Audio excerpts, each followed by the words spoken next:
Welcome, everyone. Thank you so much, all of you, for being here. My name is Esther Conrad. I'm the research manager at the Bill Lane Center for the American West. So access to clean and affordable drinking water is obviously a very critical problem in California and the American West. So we're very honored to have to Greg Pierce joining us today for this talk. I would like to, first of all, thank our co-sponsor, the Haas Center for Public Service.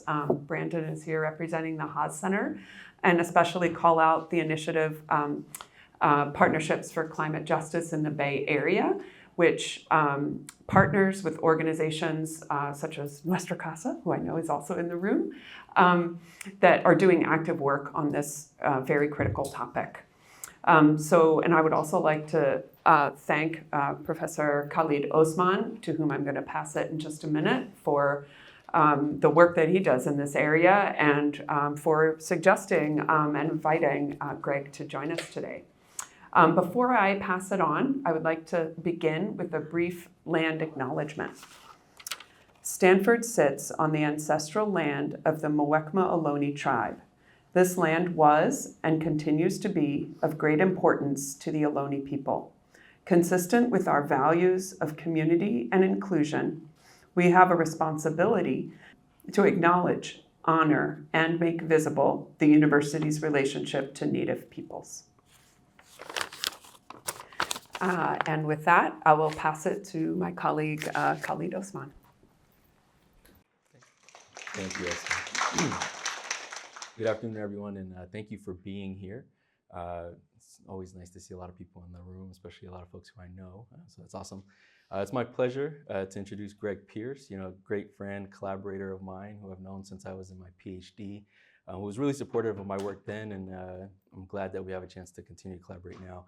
When I told Greg this morning I was going to read his bio from what he submitted, he was upset. He said I should know him better than that now, but as you can judge from people's email signature, I wanted to make sure I don't miss any credentials, so bear with me. Greg is the director of the UCLA Water Resources Group within the UCLA Institute of the Environment and Sustainability, the director of the Human Rights to Water Solutions Lab, and the research and co-executive director of the Luskin Center for Innovation. He also serves as a faculty member in the UCLA Department of Urban Planning.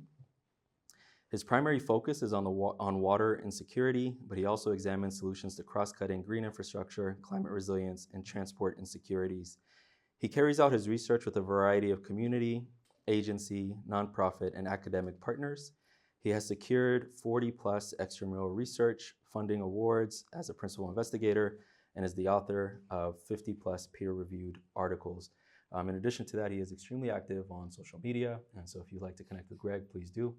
Without further ado, Greg, please come on up.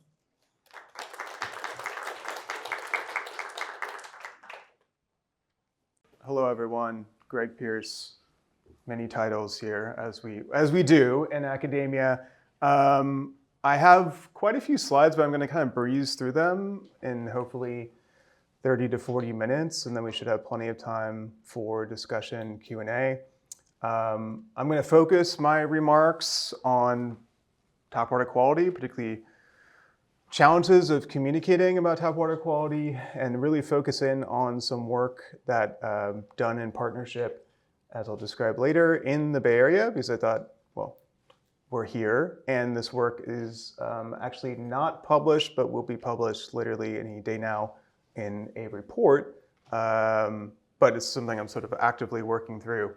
But I'll put that in the context briefly of sort of my broader research, human right to water research agenda, and then I will talk quite a bit to frame how I'm thinking about the work that we've done in the Bay Area, the Bay Area Tap Trust Program in the broader context of discussion, the literature that's emerged over the last decade, I would say, really, around tap water distrust in the US, and drawn a lot of work that we've done previously, but a lot of others are now engaging in. Again, I'll focus in on the results from the Tap Trust Program and really the challenge of what I say, threading the needle on communication about water quality results that's both compelling and credible, especially to communities, but also, if one can do, to utilities that provide water service then talk a little bit about sort of implications, future directions. I have appendix slides, which should excite you, up front if you want to go there, but I'll spare you. Again, most of my work's done in the Luskin Center for Innovation, LCI. We do work, and I do work across, beyond water. We do work on environmental policy. It's very engaged. Some of it looks like basic science, all the way to things that look more like consulting and everything in between, but across sectors, and a lot of work on environmental policy. But my focus has always been sort of household access to essential environmental services, particularly water, but wound up getting involved in energy and transportation work because of the intersectionality for households and communities around environmental justice and sort of livelihood needs. Happy to talk more about that if you like, but probably should just focus on water here. And my 80% of my work is on what I call human right to water. California is unique in the US in having legislated human right to water, saying everyone should have safe, clean, affordable, accessible water. The US is not a party to the UN declarations on human right to water. And yeah, we really do work, and it is a we. It's not just me, it's a team of other faculty, staff, graduate student researchers at UCLA on research to inform human right to water implementation. Traditionally, or I should say, for quite some time, I was really focused on California, a lot of work with the state of California, and then LA specific issues, but more and more in partnership to do that work nationally or in other states, particularly as there's growing recognition of these issues, and at least for the present time, some momentum around water justice and environmental justice. But I am very happy to talk about in the Q&A some of the other work that we do on affordability, on water system consolidation, on small system well access issues, on what I like to call just transition for local water supply transition, or just transition for local water supply. But here, I'm really going to focus, of course, on sort of water quality and tap water distrust in the US. This has really come to light, especially over the last decade, especially since the scandal and crisis in Flint. Not to say that these issues were not faced by communities before, but there was very little literature on the topic. And I want to start, talk a lot about causes and communication around tap water quality related to distrust, but first say no matter the cause of distrust or why people distrust tap water, it matters because of the negative consequences of distrust. First and foremost, health. When people don't drink the tap, they inevitably rely more on bottled beverages like I have right here. Mostly sugar-sweetened beverages, which has dental and obesity impacts, but also bottled water. Either way you go, you're also going to have affordability impacts because the cost of bottled beverages is hundreds of times more expensive than the per unit price of the tap. There's a lot of research coming out also on sort of stress and indignity impacts of not being able to trust your water. And then there's other negative impacts, including, again, not to harp on this bottle, because I'm not against ever using bottled water, to be clear, including in this context, but environmental externalities from bottles, somewhat on water systems revenue when people don't use the water, but more so on broader issues of lack of trust in institutions like water utilities that come from people feeling like they can't drink from the tap. I'm not going to go too much into detail, and this is a graphic we're actually working on now for a comparative paper on community monitoring efforts on air quality and water quality, and the text is probably too small for you to even read.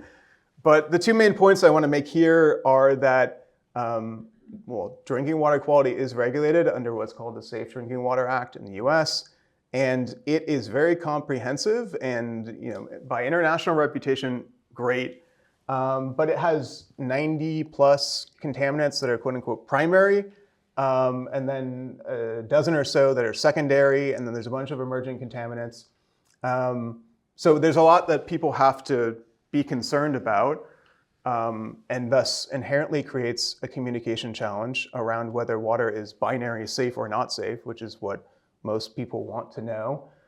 as well as it's really hard to test at the tap where people drink water, compared to something like air quality, where you can look up on your phone the air quality index and you can have a purple air monitor for a few $100s, maybe less now. That is a pretty good proxy for the best science there is in air quality. If there's air quality people in the room, you may disagree with me, but there's nothing like that for tap water. And as we'll talk about, you don't know the actual quality of water at your tap unless you directly test for it. When it comes to regulation and sort of support for human right to water, California is a leader, and it has, things that other places don't have, including the SAFER program, which we helped the state set up a few years ago. That's very focused on, safe drinking water in California. This is just a schematic for how the state thinks about that and classifies every single system that's regulated. But the point I'm actually trying to make here is that the issue of distrust and most of the drivers of distrust are not going to be not covered by this program and are not really recognized in regulation. In contexts where a system is not violating the primary standards or has a maximum contaminant level violation, it's still sort of a regulatory gray space and a funding gray space to address most of the issues that are driving distrust. Okay, here I'm going to transition to showing you, I'm not going to go into detail about all of the graphics I have here. They're just illustrative of the broader point, but from previous papers. But I really got started in this work based on first looking at survey data, and this is data actually from pre-Flint, but seeing that there's higher levels of distrust of tap water in Los Angeles, and then working with some community groups in Los Angeles, where people, sort of high concentration of distrust of tap water. I also use this slide to just note that there's actually a lot of different ways that people, the topic gets talked about broadly as distrust of tap water, but the ways people measure that are all over the place. So you see, there's no way to actually say what the prevalence of distrust is nationally. If you look at different results, you'll get anywhere from, these results are pretty conservative, saying around 7% of people don't trust their water. But some other results, especially the ones you see in the news, are going to say 50 to 60%. Those are usually industry results that are using leading questions. But there's actually a need to consolidate the terminology and measurement for us to know and track distrust over time. We could talk all day about causes of distrust. We do a lot of work on this. And again, I'm not going to read the whole graphic, but there's a lot of different drivers of distrust, and it's actually more complex than this. Of course, there are many instances where people are receiving water from water systems that are violating the primary standards, and that's documented, and people distrust the water because they're being told that the water is unsafe. But what I'm here to focus on is instances basically where that's not true, where according to the system level standards, the EPA reporting the water system that is serving people is not violating the primary standards, but yet you still have a lot of distrust. And that can be from concerns about primary health violations, a number of studies showing particularly the Flint incident, but other incidents drive distrust in communities that are not Flint, both where there are and where there are not primary health violations. But then a lot of concern about emerging contaminants drives distrust, a lot around experience, and that can relate both to sort of organoleptics or individual characteristics, as well as what, again, the EPA calls secondary contaminants, which we'll talk about in detail. And then there's, again, distrust of tap water that's driven by broader factors of distrust in government, and that can come from both sides of the political spectrum. So people don't trust the water because they don't trust broader institutions. One of the most the clearest trends, though, again, no matter which study you're looking at and kind of how distrust or tap avoidance or bottled water dependence is measured, is that there tends to be more distrust among lower income, minoritized communities and renters.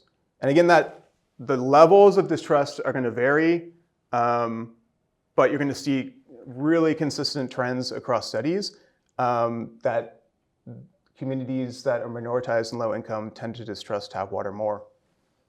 And what I want to make really clear is, I mean, especially until a few years ago, this issue of tap water distrust, where there wasn't clear violations of primary standards, really got dismissed. There wasn't a large literature on it, but a lot of it out of public health, including, well, yes, some people at UCLA who treated the whole issue of distrust as just being about information deficit. People don't understand. They don't have the information they need. The water's really fine. So we just need to tell them that the water's fine. And that just turns out not to be true. Again, there are plenty of places and sort of households across the spectrum, across geography, who aren't going to trust their water regardless. But I want to sort of insist and frame this as, particularly in urban, minoritized communities, as a rational distrust of tap water. And there's a paper that you could look at that I was co-author on that tries to reframe sort of like the whole context of this from trust that's laid on the household to thinking about utilities and institutions as needing to be trustworthy. And yeah, I'll talk a little bit about why households can be distrusting tap water, but nothing being picked up in primary standards in a second. But a lot of that's grounded in work we do with local partners. This is an old slide from convening work we started in LA 6 years ago. But now, as hopefully we'll have a chance to talk about a little bit, do this work also in partnership with Stanford, but with community partners in the Bay Area and then now in Detroit.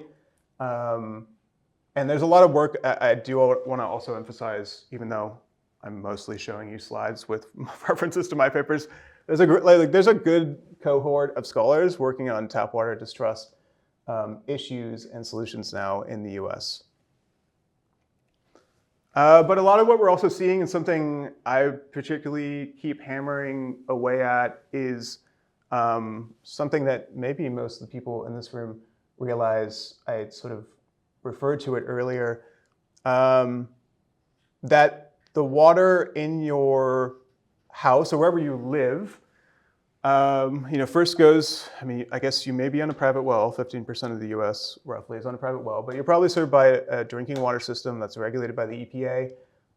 So the water is flowing through the pipes, first out of a treatment plant into a distribution network. But once it gets to your lot line, it goes into what's known as premise plumbing, and the pipes, and then whatever happens to the water quality in those pipes is the responsibility of whoever owns that property. It's not the responsibility of the water system. And although water systems do test they do test at some tap points, they have to test for lead, they have to test for a few other things. They test in a really small sample of tap points. Because again, they have to go to every tap point to test. There's no other way around it. So any information you get from your water system, including from a consumer confidence report, or if you look up the water quality statistics, it's not going to actually reflect exactly what you're getting at the tap. That doesn't mean your water is necessarily unsafe, and there's a relatively limited number of things that can happen once the water leaves the distribution system and goes into private property. But what we do know is that there can be water quality degradation when it reaches premise plumbing, and particularly water quality degradation that in the EPA's eyes is quote unquote secondary, but leads people to distrust because it leads to particularly water discoloration, but also water tasting bad, smelling bad.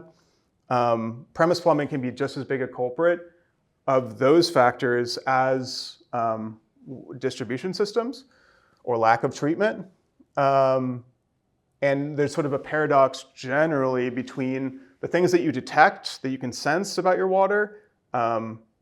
Almost all of those are not deemed, even if it's discolored, as violating the primary standards, whereas the things that are really unsafe and can kill you, you often aren't going to be able to detect. It's going to seem like it's clean water.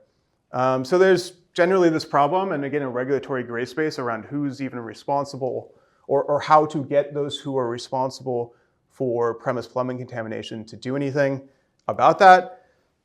Lead is one issue. I'm not talking about lead here. We could talk about lead all day, but we just came out with a report that tries to get at strategies to address premise plumbing cause water quality deficiencies. You can look at it if you like as 24 recommendations across 6 different sort of parties or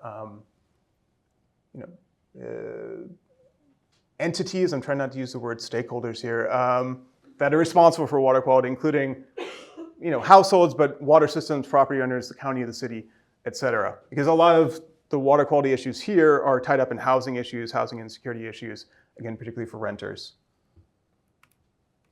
All right, so that's my whirlwind tour of sort of contextualizing what I'm now going to share with you, which is results that, again, are not published, but the report is going to be published any day now from what's called the Bay Area Tap Testing Program that ran from 2019 through 2022.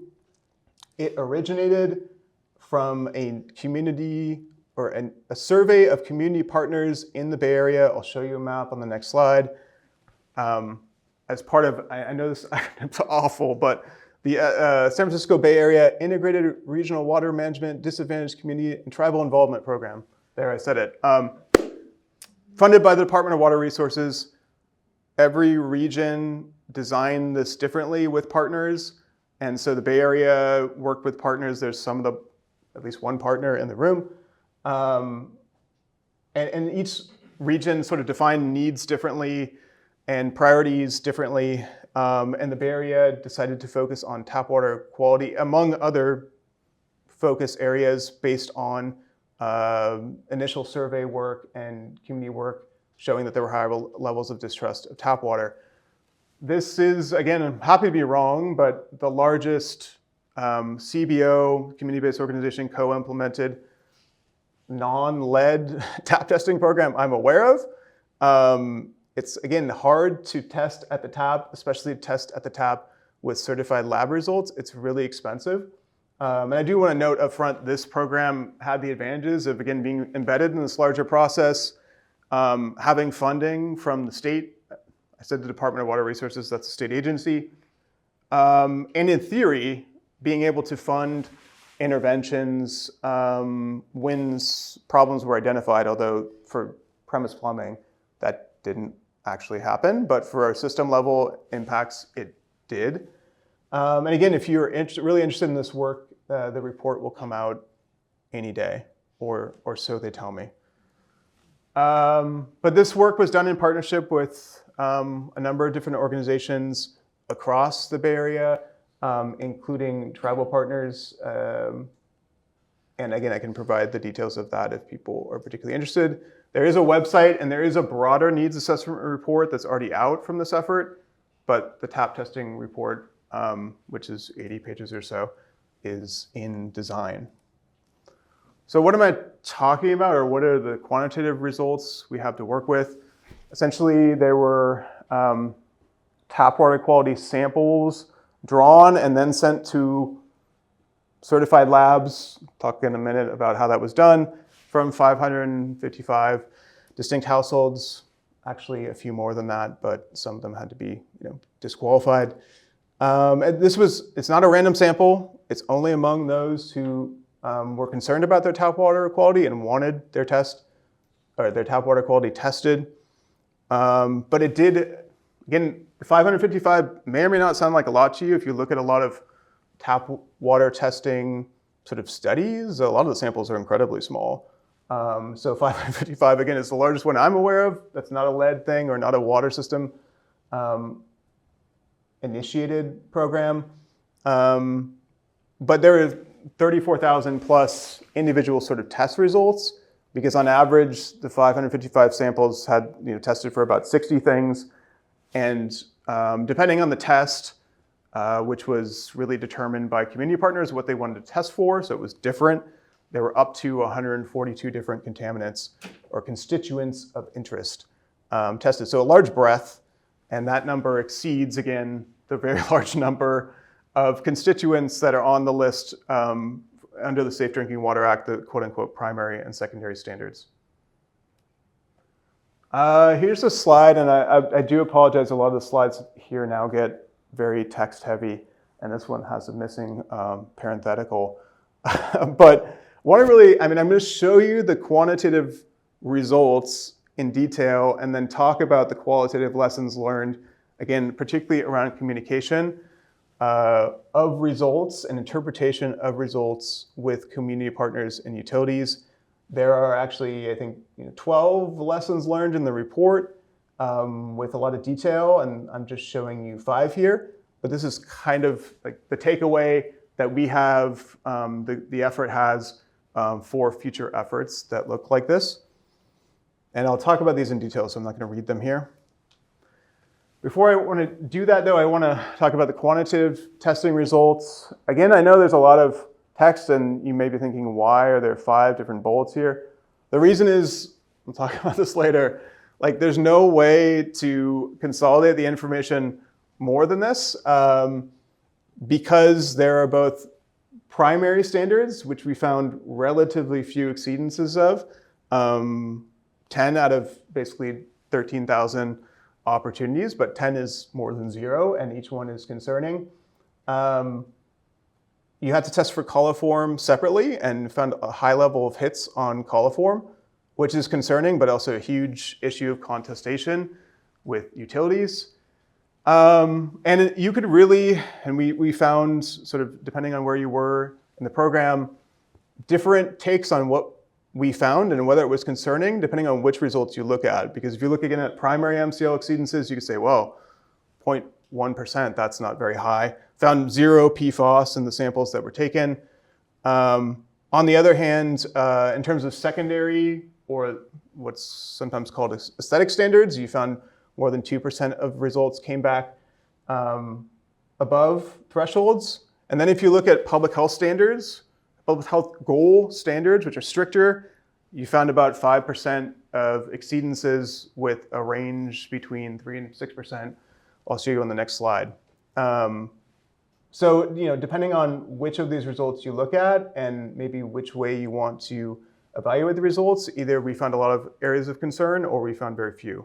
And again, that's mainly what I'll talk about here in the next few minutes. I do want to note there's also, there is available, but it's not public yet. It is public if you access this link. Anonymized results of the TAP water quality testing effort.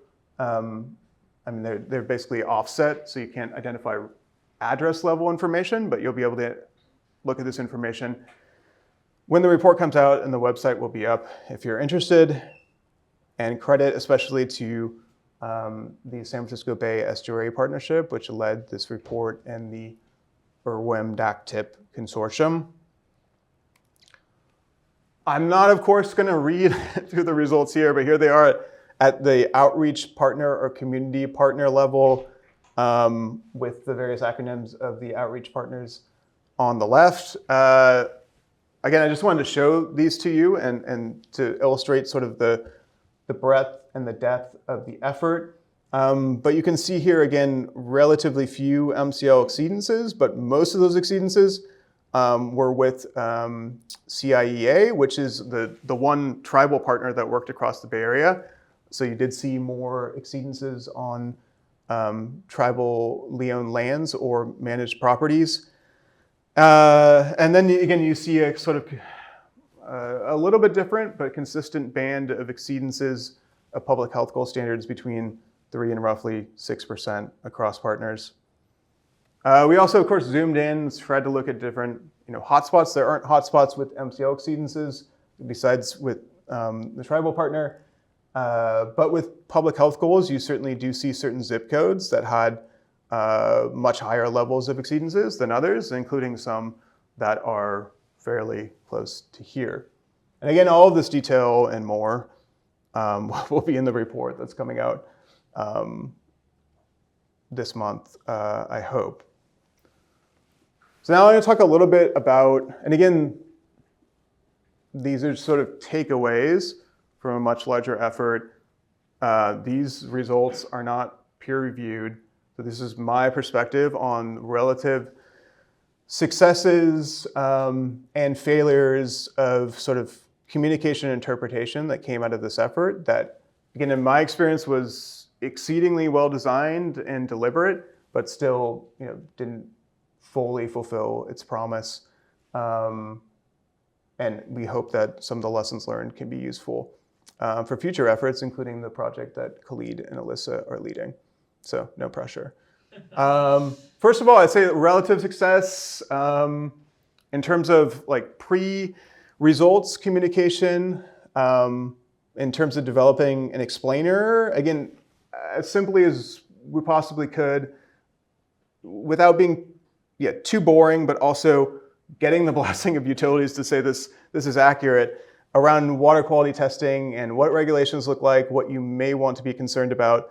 That was used at community partner meetings. It was used by partners in part to inform what they wanted to test for, which again was at their discretion among the options that were available by the testing firm, and in theory could be used to guide results interpretation.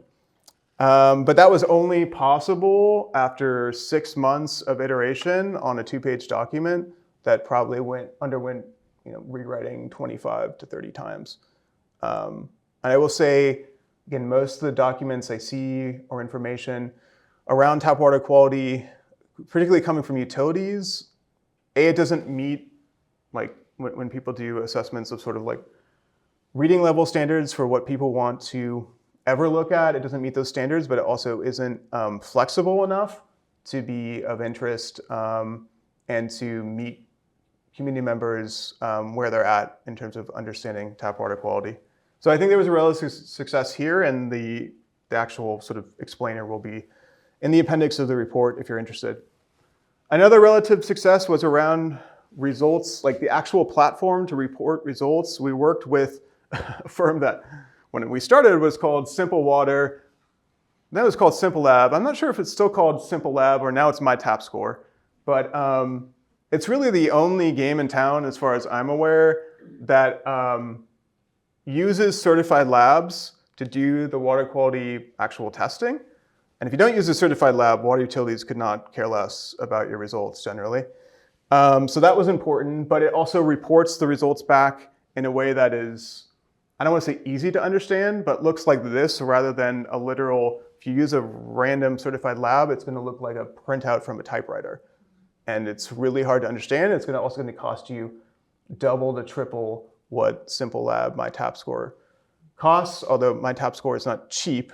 But also MyTapScore, if you want your water quality sampled, you want anyone's water quality sample tested, I should say, you can go and do that right now. So it's a firm that started out of Berkeley. But yeah, those folks are great and trying to be helpful in sort of the social realm of tap water quality more generally. So that was a relative success, I would say, again, compared to the alternatives. Where we get to mixed results was around sort of response when we found issues or when the tests indicated there was an issue with the water quality. This is just a diagram around sort of like pre-planning that the effort did. And I should say I was a technical advisor to the effort around what we thought we would do if we found concerning results. But what I want to share with you more is sort of both the utility response and then some of the community partner response, and again, classify especially the utility response into good, expected, complicated, and bad. I think the good with utilities was that in a few cases, negative results motivated investment by the water system in Marin. That happened. It did happen. I'll say it only happened when some local politicians got involved, but it actually led to a large-scale investment in Marin Water District infrastructure. And then there are follow-on efforts, and the rest of Casas in the room can speak to follow-on efforts in East Palo Alto that were in part informed by some of this work, but also spread to sort of broader water system equity issues. And there are 3 water systems serving East Palo Alto, so there's a lot of different dimensions there that others in the room can also speak to. Expected complications when we got results back that were concerning were, first of all, utilities, they said they would do paired testing, meaning they would take a test at the end of the distribution line, and then we would do a test at the tap point. But they never followed through on that. So in the context where we then got concerning results, we didn't have paired testing to work with. So that was a shortcoming, but I would say one that's squarely on utilities in this context. And the utilities, in every case where there's an MCL exceedance or exceedance of the primary health standards, reacted rather defensively, and we had to really engage in conversation on each of those 10 exceedances and back and forth in order to get any resolution. What was bad was that utilities were completely dismissive of the fairly high levels of coliform. 10 out of 50 or so results came back positive. Utilities insisted that was all due to sort of sampler contamination, and you should never be doing coliform testing in that context. So we didn't get very far with those test results, although they did in part, again, motivate the Marin investment. But where it really got ugly was that in some cases, utilities actually questioned the certified labs that were doing the testing themselves, even though certified ELAP certified labs are the highest standard you could possibly get, as far as I know. So in some cases, utilities just said, well, we don't trust the results. There's no way you could possibly produce a result that we could trust. That was basically their resolution. And they did that, while also not getting around to doing the pair testing. So I find that particularly problematic. Yeah. Did anybody push back to the water board when they weren't responsive? Yeah, some of the issues went to the water board regional office. I mean, some of them are also still being discussed as far as I know. So I don't know if there's resolution, particularly around the instance naming here, which I can't really get into the name details of. But yeah, we also talked to the water board, the Division of Drinking Water Quality, the district office in particular, and they were involved at some points. But again, there's not a mandate on, not a mandate on the board to address anything unless it's a primary MCL exceedance. And the other complexity here, even around why I put MCL equivalent exceedance, is if you have one hit of a contaminant, it doesn't mean you automatically as a system get an actual violation. It's usually based on some number of samples. So any one sample that occurs in a system, they can say, well, that's one, and if you take the average, it's actually not a concern. So that's where the water board, it takes it seriously, I think, but it doesn't automatically issue a violation letter if a certified lab finds an exceedance. Do you want to? Yeah, this is a question for the report, which I'm looking forward to reading because it sounds super interesting. You're focusing here on things that have regulatory thresholds, MCLs, but there's a lot of public health goals in California for other stuff that are non-binding. Was that discussed at all in this context? Did they measure any of those things, or did you just focus on primary contaminants that have regulations? We definitely, the testing was done for, again, 142 different things, so well beyond primary standards. So the following slides will get directly into that issue and what I think is particularly challenging about reporting. Now, it's a good question. So I'll try to get to that, and this slide maybe gets into it a little bit. And again, Nuestra Casa is here, so you can jump in if you think I'm wrong here. But I think generally, I would say we found that, this is what I found in other contexts, increased trust where it occurred in tap water quality was equally, if not more, correlated with sort of communication and time spent communicating results than necessarily results themselves. It was really where partners and sometimes even individual households felt like their questions were actually being heard and there was a dialogue that answered their questions rather than again, whether they actually, the results said you have an issue or not. It was more about the mode of communication than the content, the results within the communication. That being said, there were, major differences in what community partners wanted to test for. And I think that in terms of actual code design, that has to be, you have to let community partners decide what to test for. That being said, in some contexts, there were issues with loudest voices in the room, concerned about emerging contaminants that the community, according to the test results, didn't have any issues with. And that drove some of the funding allocation toward tests that are more expensive, and against sort of building the evidence base around contaminants that the community did have an issue with, but you'd need multiple tests to really scale up. There's also an issue, and I think this is, again, the broader communication issue. This is not certainly limited to these community partners, but when you show people water quality testing results and you have anything above the level of 0, people tend to get concerned.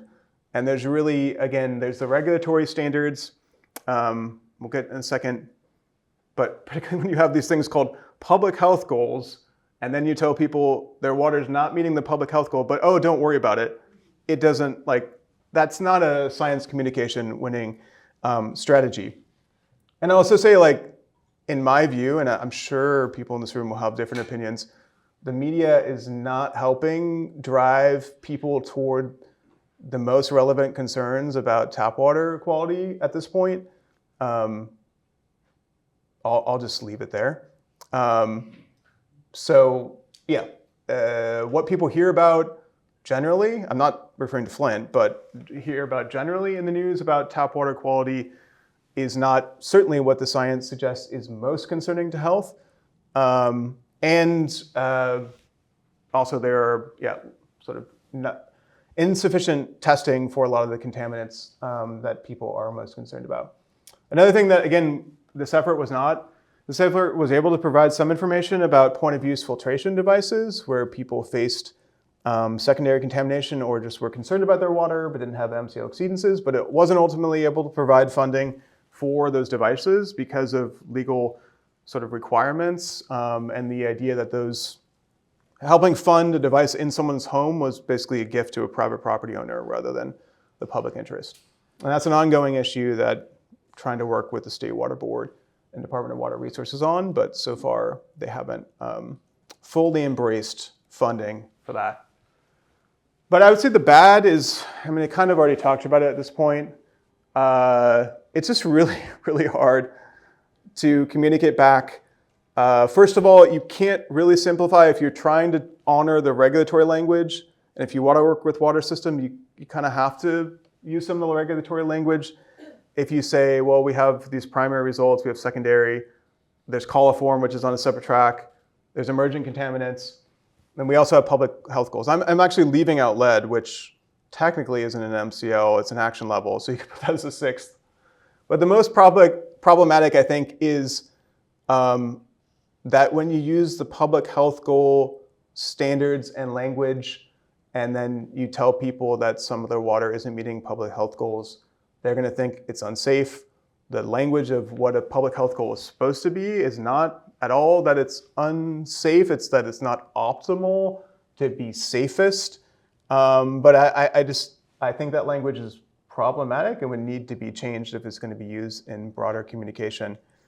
Generally, I think this reinforces something I thought before this program, which is that utilities can do better, should do better in terms of communicating about tap water quality. I think it's important to push them to do better. A lot of them are doing better.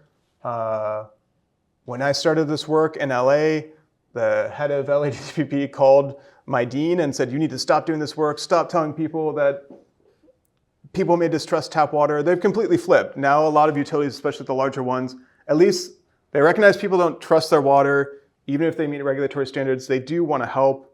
There's more people in utilities who want to help. Not enough, but there's more.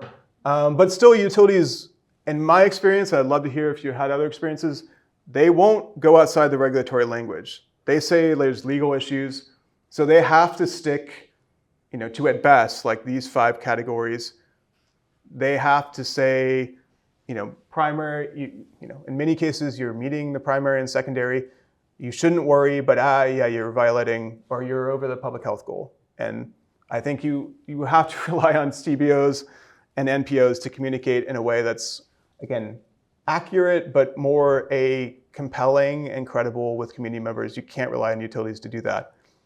At the same time, I do think, again, and this relates to media and, in my view, where regulation is going, I do think NPOs and CBOs need to keep in mind that if they want additional standards passed and stricter standards, that has a cost and it impacts affordability.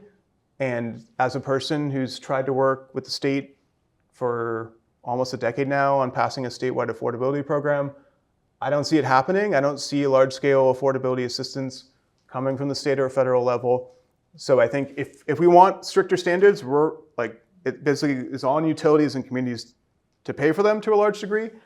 I don't like saying that, but I don't really see a large affordability support package coming, at least in the next few years or even decade. We need a whole generation of knowledge and momentum to change that at scale. Again, if we want to pass stricter standards like we just passed for PFAS, which has a huge cost, yes, I know there's federal dollars for it, but they don't nearly cover that cost. All right, I'm going to wrap up. I got a little excited there. Next steps, again, there's investments and follow-up in a few of these communities, which is promising. But again, 2 to 3 communities out of 12.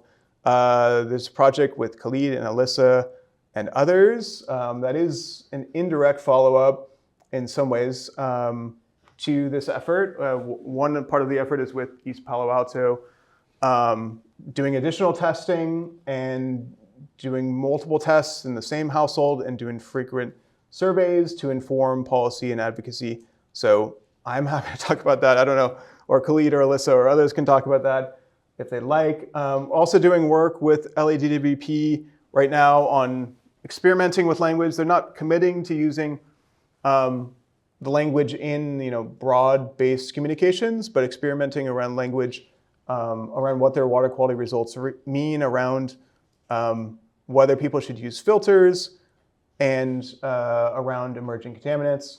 And then again, we do broader work in the space with the Human Right to Water Solutions Lab at UCLA and are trying to get more of our resources and survey instruments and results up on the internet so anyone can use them. I think, I'll just conclude again by saying, I think this work, the broader work, does suggest that asking and testing and reporting back carefully and respectfully, and especially working with community partners, but also with the utilities, it can help enhance trust. It's not a silver bullet. This is really difficult work.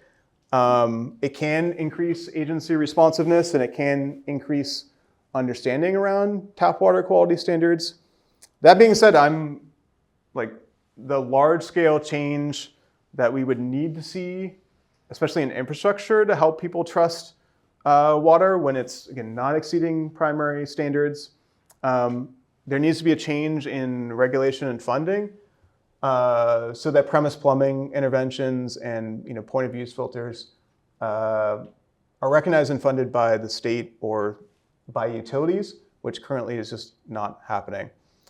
But yeah, again, I think this work's important and it's worth doing. And again, when you go back to the first slide, distrust of tap water matters no matter what's driving it. It has real harm, and it's a part of the broader human right to water efforts.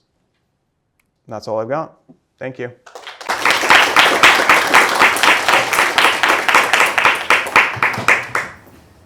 Thank you very much, Greg. I think we do have time for questions, and I can help keep a lookout for hands. Do we need to use mics? Or either way? Okay, why don't people go ahead and ask questions? Please go ahead. And then back there. I was wondering, some of the health concerns of distrust are that people will substitute sugar-sweetened beverages or other things. Does your work get into people's risk perceptions of those in kind of a comparative context at all, or is it really focused on the water and trying to get people to trust water because it's trustworthy, et cetera? Or are you also doing comparative work? I mean, I've dabbled a little bit in comparative work, but I'd say largely other people are doing good comparative work. Anisha here and others. I mean, Asher Rosinger. So I don't get so much into that realm, but I do think that is another avenue for sure. And I guess I should have said, like when when bottled water or sugary sweetened beverages are tested, the actual water quality is rarely better, and especially sugar sweetened beverages have like a lot of lead and arsenic depending on what they are. So that's certainly an avenue, is sort of working with people to better understand the health risks around SSBs. And there are also, I should have said, like there's almost a need for something like an ad war around like the critiques of tap water quality that take place from bottled water companies, particularly from point of use filter companies that, I mean, they go door to door in my neighborhood in LA and tell you that your water's unsafe. And that's particularly why I think utilities are ill-equipped to like really be on the front lines, because there's no way they can fight or will be willing to fight those narratives. And it really requires more of an advocacy perspective. But I don't know if I under-answered or over-answered your question. In terms of tap water distrust, were the people that you were engaging with, did they just not use the tap water at all, or did they use like more commercial tap water filters like Brita's and Pure Plus? And like, could you speak a little bit about what these, I guess like filters that you can buy in the store test for, where that fits into like maybe some of these like more regulatory standards? Yeah, I can. I mean, it gets really complex quickly because, again, I mean, there's certainly folks who just don't trust their tap water, won't even use it for, I mean, in extreme cases, like for bathing or for cooking, but in most cases, like, just for drinking. But then there's plenty of people who they'll drink it occasionally. They still think it's unsafe, but like they're not so worried about it. Then there's people who are just sort of preference, and they'll drink it when they need to, but they prefer bottled water or other beverages. And there's people, who are like satisfied not just to drink the pure tap. I'm fully willing to drink the pure tap, but I have a Brita because it makes it taste better, and it, refrigerated carbon filter. So I mean, there's all sorts of responses. And yes, it's not just like bottled water when people don't use the tap at all. There's lots of different ways that people, especially in California, get water alternatives. There's water stores in urban areas. And then, there's water kiosks outside grocery stores. There's the 5-gallon jugs that you can have delivered. Then there's all sorts of different packaging of bottled water. So I mean, those are all sorts of different responses or reliance on alternatives. If the question was it also about like whether point of use filters are effective? Yeah, that's kind of funny, Yeah, so that's like, again, you can buy point of use filters that can treat the more expensive ones, almost anything out of your water. But those require like installation above sink or under sink, going to cost hundreds, sometimes thousands of dollars. So there's like those interventions all the way toward the other end of the spectrum would just be like a Brita filter, which is carbon filter, and will mostly make the water taste better. We'll get some aesthetic concerns out of the water, and there's everything in between.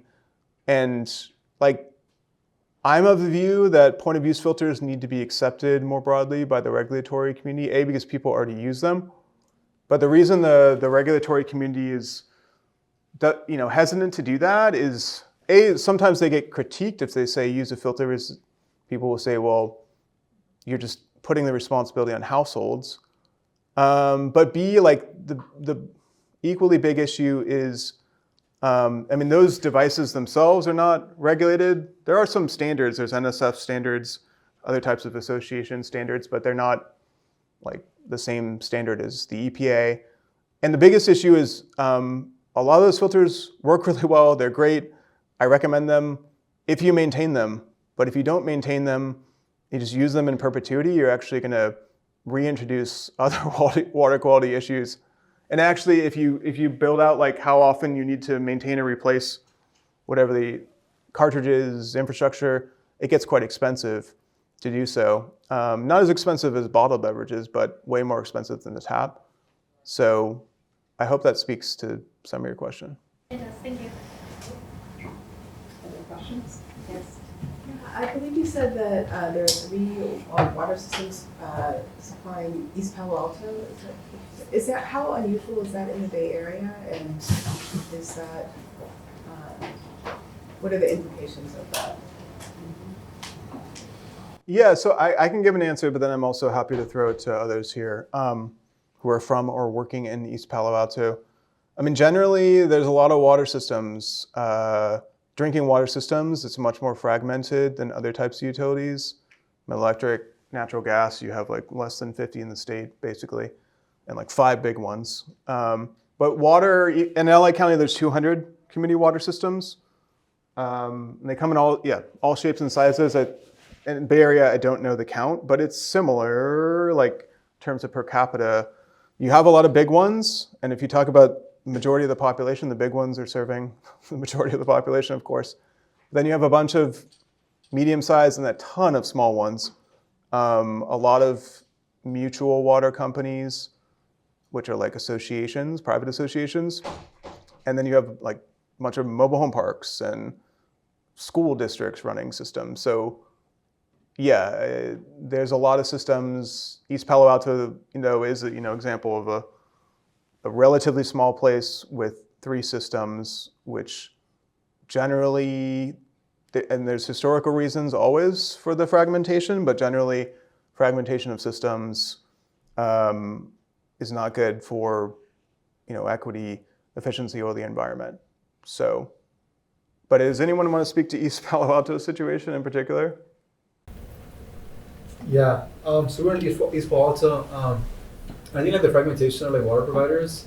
I think like another like thing to sort of like mention is sort of like the who's accountable. So accountability in like fragmented water systems. Like for example, if it's like a city water system, that's all accounted by the city council. They oversee it. Whereas like private providers or mutual companies, they're kind of by the stakeholders. So basically, like the community that resides within like their property lines for the service. So it's like another like sort of difficulty with fragmentation.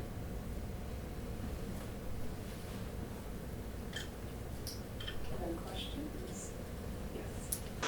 Could you explain a bit why lead wasn't included in the study, and like if you know whether there are differences in like the narratives and mechanisms of distrust between lead and other contaminants? Yeah, I think lead was possible for community partners to test for. In some cases, it was tested for, but I don't have the results in front of me by constituent. It wasn't a big priority among partners, and that, again, that's what we were going off of in terms of what was tested for in each community.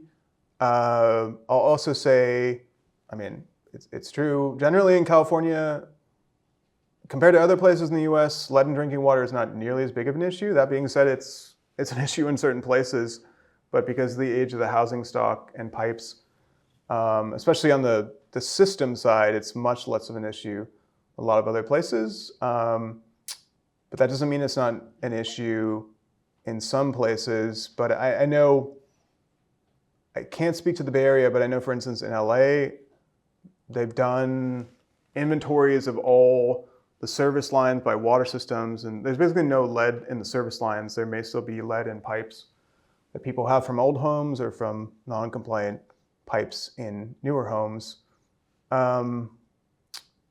But what was the other part of your question? It was about like the impact on trust. Yeah, distrust or the mechanisms by which that distrust is formed is different between lead and other contaminants, or if it kind of follows similar patterns?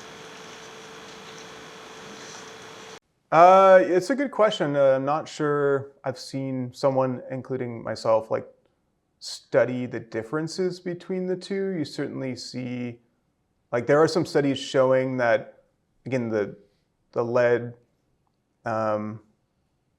crisis cover-up in Flint and other places, especially following Flint, that news and concern spread among African American communities, because Flint largely is a largely African American population. So there was higher distrust around lead coming out of those events. But you had your hand raised. Did you want to say something speaking to this issue?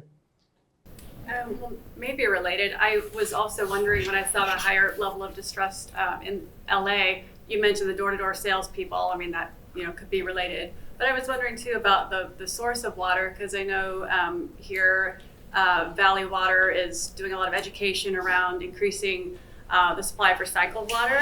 And I know that in Orange County, they already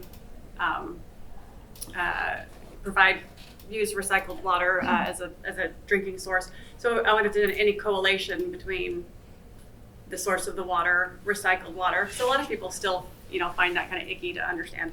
But you know what I'm saying? Is there a correlation maybe between the source of the water, the use of recycled water, for example, and distrust of the water?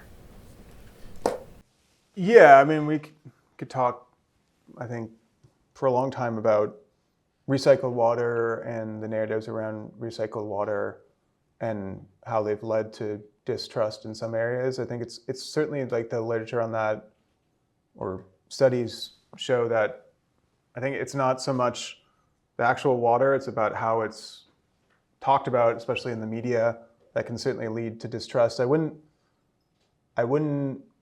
attribute that narrative or that problem to the higher level of distrust in LA, because LA doesn't recycle much of its water. It's actually making massive investments right now and changing that. But those results were from a decade ago, and that it wasn't as nearly as big of an issue as it certainly was in San Diego. And then again, Orange County has quietly been done for 40 years, and you don't find high levels of distrust there. So it's all, about sort of how it gets construed. And I'm vaguely optimistic that the concern around water recycling leading to distrust, I mean, that's lowered. It better be, because a lot of people are going to be drinking recycled water in urban areas across California. Those investments are happening now.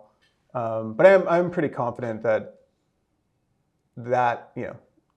it's not going to be as big of a concern unless there's highly public incidents around failures, especially if we go to direct potable recycling, or DPR, which we now have the ability to do. Are you and your colleagues starting to look at how do we address distrust of water? Because I will say in East Palo Alto we do have our issues that need to be addressed, but there's no mechanisms for addressing them. 20% of people get water from a private mutual, and their water is crappy, and so we're just going to keep telling them it's safe to drink, it's safe to drink. Nobody wants to drink water that looks bad or smells bad or tastes bad. But I think it's, and even in the 80% of people who get Hetch Hetchy water in East Palo Alto, there is still a large amount of distrust about whether their water is safe to drink. So, here we're looking at, I think, a community that has been experienced redlining, segregation, all those historical things need to be addressed, I think, in our communications about this issue. And then it's the science part, right? We have a responsibility to give accurate information to people, but a lot of people don't understand relative risk. It's the same thing with vaccines, right? We saw all of that in the last couple of years. So, and that's an ongoing public health issue. I saw it with community water fluoridation. How do we, as a scientific community, start to get better at our marketing, if you will? I mean, we're trying to work on this. I think part of it, again, I would say I don't know many, there are very few, not that academics are the answer, but like very few people looking at this before Flint. There were some people, I don't want to say there were none, but there's way more people now looking at tap water trust. And so I'm optimistic that like there will be a lot of new ideas and experiments that can be scaled. That being said, I still think most people are focused on documenting distrust, just simply documenting it. And that's not, like, I think we should be shifting toward what can we do about it. We're trying to do that. But I think a big part of doing that is what you just, I mean, marketing, sort of like actually, again, using common standards to measure it and trying to figure out like what the different segments of distrust are and which are actually addressable. Basically, you're going to have some people who distrust the water regardless. And like it doesn't matter what you do. They won't change their mind. You have people in the middle that like interventions, including infrastructure interventions, information interventions, you can actually change or change their behavior, if not minds. But then, yeah, I mean, the longest haul, but one that has to be worked on is basically situated in broader disenfranchisement and environmental racism that can be addressed, but only, much more holistically. And that's, people aren't going to change trust in institutions overnight.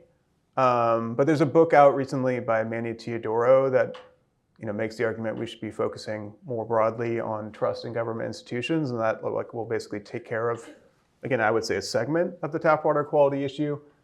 But yeah, I'd say there's at least those three bins, and I think we should stop just documenting and really focusing on the information infrastructure and then like the broader societal changes that have to take place for overcoming environmental racism. But that latter is, I mean, that's going to take decades. I mean, it takes constant battle to see things getting better, not worse. But do you want to say something?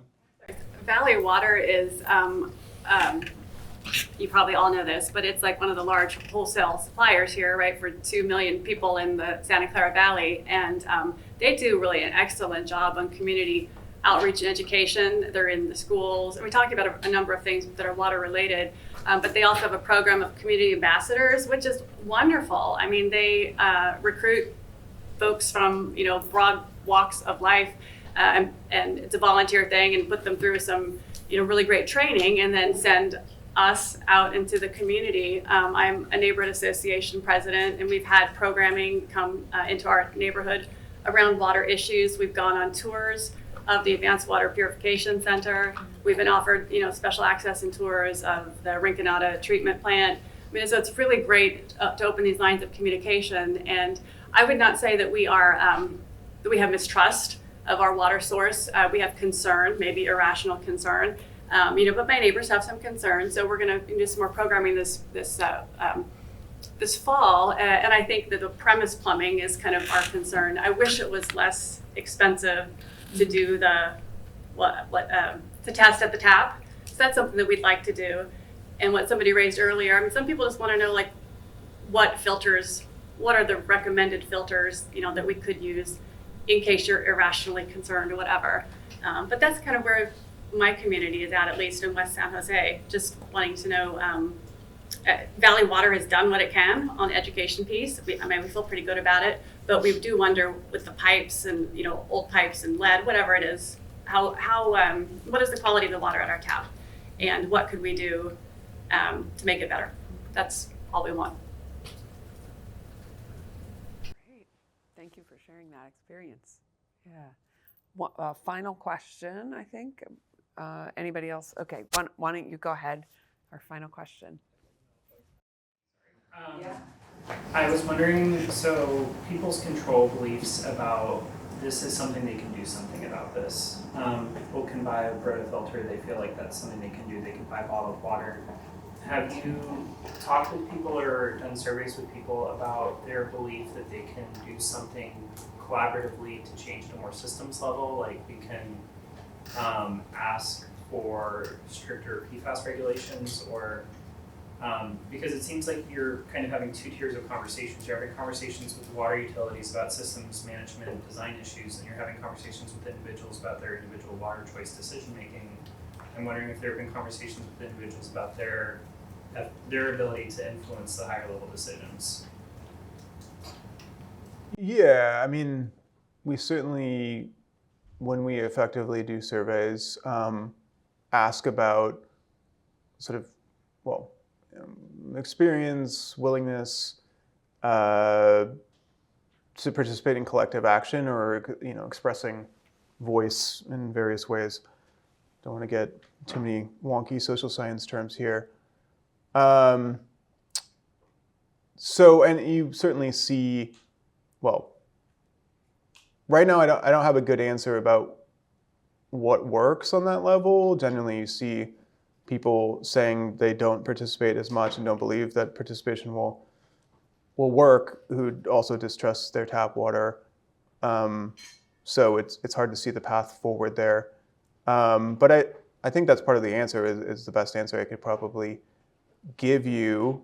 And I think that is where, in particular, and I do think conversation between utilities and communities are important. In some cases, they just can't take place because of broken trust. But academics can be quite useful in brokering those conversations, at least more two-way dialogue, and creating institutions or things like ambassador programs that bridge gaps.